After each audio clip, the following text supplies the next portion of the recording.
Well, hello, fall.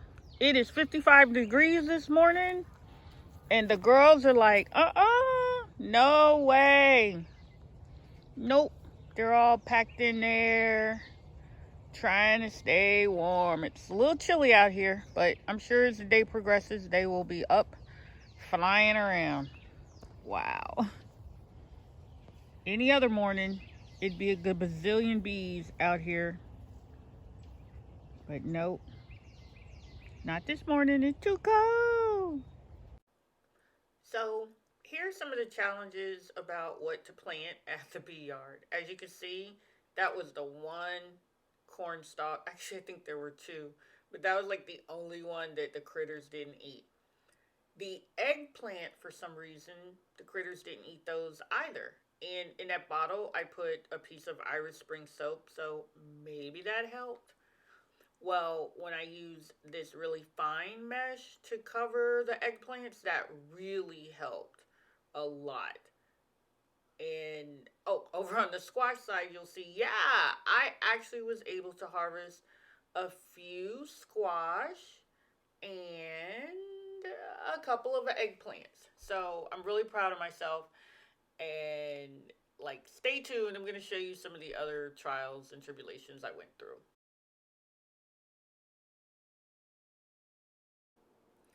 So far this summer, we've had a lot of trouble with other insects, not the bees, but the other insects eating up all the crops. So I decided to try something natural, and it said using Castile soap and spray it on with water could possibly do the trick. So I tried a tablespoon of soap in a gallon of water and sprayed it on some of the sunflowers that are left from the summer so far.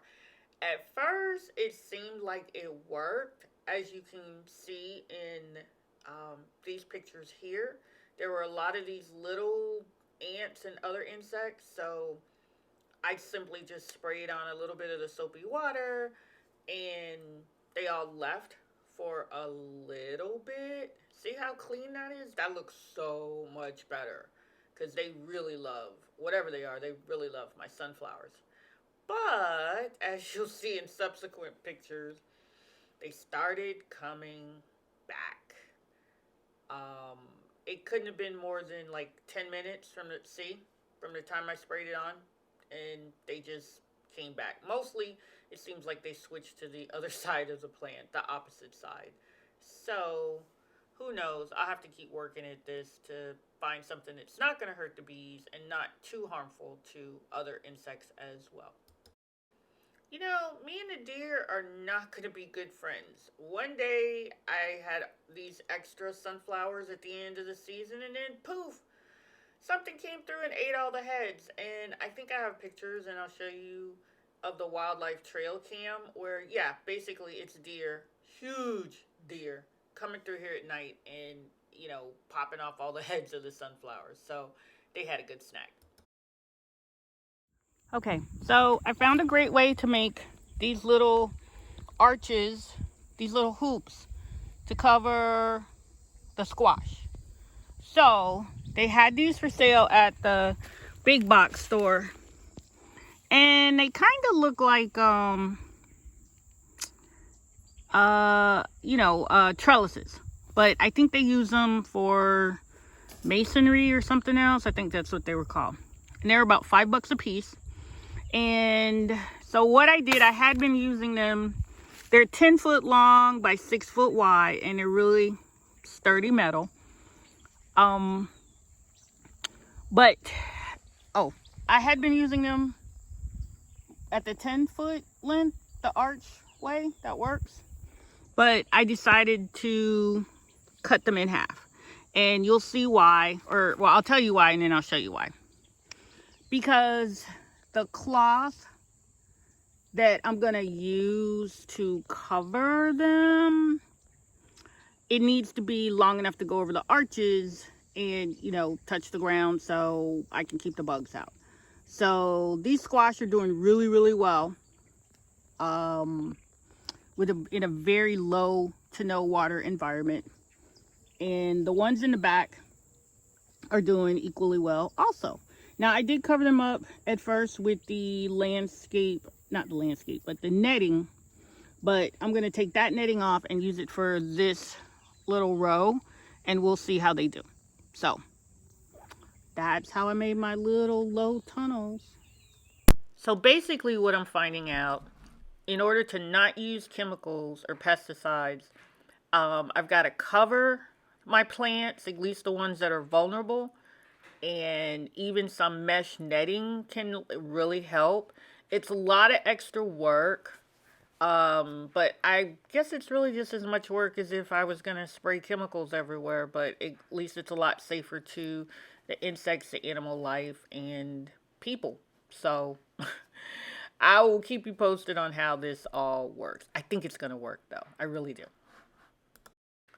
So in order to avoid using any sort of pesticides or chemicals out at the bee yard, I decided to try a mini hoop house. And I got this kit online. It was really inexpensive.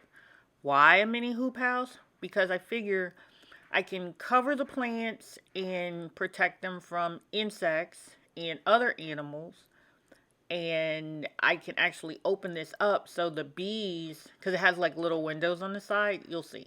So the bees can get in and pollinate and do their thing, but then I can close it back down, the screens, so the insects and other animals don't eat up the vegetables that I have in there. So here goes.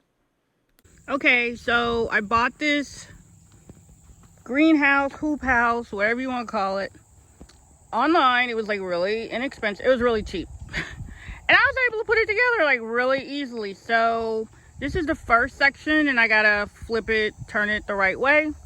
So I'm gonna put this up, and then I know I'm gonna have to secure it, because this is not like fence, like chain link fence type metal. It's real flimsy, and I could see this getting caught in high winds and just taking off all by itself. But I'm gonna figure out a way to make it work.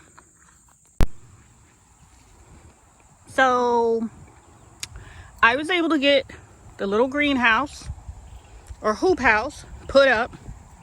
So cute, so easy. And I'm gonna use it for these bell peppers. I work so hard with these bell peppers, but something keeps eating them. Oh my God, something just loves bell pepper leaves. Bell peppers, wait, why am I going to this added expense? Because bell peppers are $2 each in the store. I bought one bell pepper the other day and it was $2. So I am determined. I'm gonna get all these bell peppers because they're not dead yet. They're hanging in there, but I guess it's hard to be a bell pepper, a plant, when something keeps eating your leaves. Oh, and look at that weed. It's beautiful weed, but it's gotta go. So I've got a little bit of mesh netting that I can put around it for today until I can get the cover put on it. So wish me luck, but it did come out cute. It's real big and roomy inside. This is the 12 by 7 by 7 foot greenhouse, and they have it on sale on Amazon. And I'll put the link on my website if you're interested. So that's it for now. Okay, so I got it all finished. I just haven't put the actual plastic cover on it, but temporarily I put the mesh, the black mesh fencing, which is kind of hard to see, but this should keep out whatever's been eating my bell peppers constantly. So we shall see what happens. I hope this works. Now I gotta get, this is a little not strong, but I'll get my guys to help me drive these stakes into the ground, and then we'll attach it to these, and it'll be T-posts, and it'll be a lot stronger, more durable. And I want to do that before I put the actual cover on. So that's it for today. I think we've done a lot of work today. So thanks for watching. So I was able to get the cover on the hoop house, the mini hoop house, and I decided to basically tie it down with ropes and cinder blocks to keep it from blowing away. And I will probably keep the end panels, like doors, like screen doors that they have, open. I'm not going to use the T-post because it's just not working out right. Oh, and on each of the joints of this, you can't see it here in this picture, I put some duct tape and reinforced it, so hopefully this structure will last for at least one season. Let's hope.